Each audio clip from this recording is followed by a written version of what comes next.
We said it, and it's already happening. Do you know that Alex Onyema, the owner of Air Peace, came out to review why ticket is getting too high after he first of all condemned the new tax law made by Tinubu? He said that new tax law is going to chase away airline owners from Nigeria. That's number one. Number two, he also reviewed that, do you know that for so many years they have been paying 5% from each ticket customer bought from the airline website. Each ticket they pay 5% to Nigerian Civil Aviation Authority.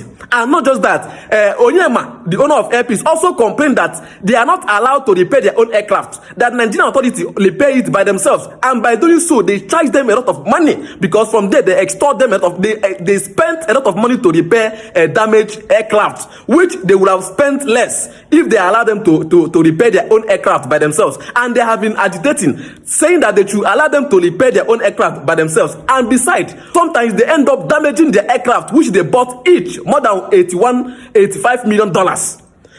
They should allow them to be repairing the aircraft by themselves. That they are using that aircraft repairing scheme to be charging them a lot of money, and they end up increasing the price of tickets because they want to meet up to the expenses and also the task they collect from them. They should stop. Let alone this coming new tax law 2026 is going to cause more damage. This government does not mean anything good for us.